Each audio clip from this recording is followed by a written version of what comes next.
Noi chiediamo ufficialmente all'ULSS che effettui i controlli se l'area è idonea o no dal punto di vista igienico-sanitario, e questo anche per la sicurezza e la salute dei cittadini che vivono intorno. La lettera è già pronta per essere inviata all'USL, controlli sanitari e poi in caso un'ordinanza ad hoc per chiudere il sito. Il sindaco di Padova continua il suo braccio di ferro contro il centro di primissima accoglienza allestito dalla prefettura nell'area dell'ex caserma Prandina. Un'area, detta del sindaco, che non era possibile utilizzare per fini abitativi. Lì, nei piani dell'amministrazione, doveva sorgere un parcheggio. Poi, spiega il sindaco, è stato eseguito lo sfalcio dell'erba ma non la disinfestazione, e c'è preoccupazione per le condizioni di salute dei profughi che vi transitano.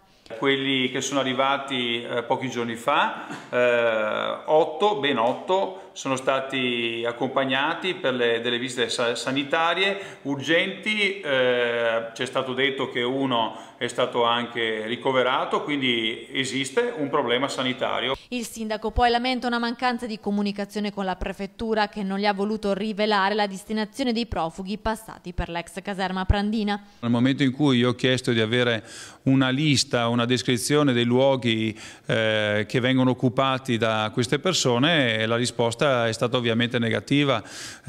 Io penso che invece un sindaco che è il responsabile principale della salute e della sicurezza dei cittadini debba poter sapere dove sono questi clandestini. Dalla parte del sindaco di Padova c'è il governatore del Veneto Luca Zaia, che attacca il governo e la possibilità degli hub regionali. Sul fronte immigrazione è stato fatto nulla. Quali sono le soluzioni? Aiutarli a casa loro, fare i centri di prima accoglienza lì, evitando che accada quello che accade oggi, cioè che su 3 immigrati 2 non sono profughi e 1 lo sarà.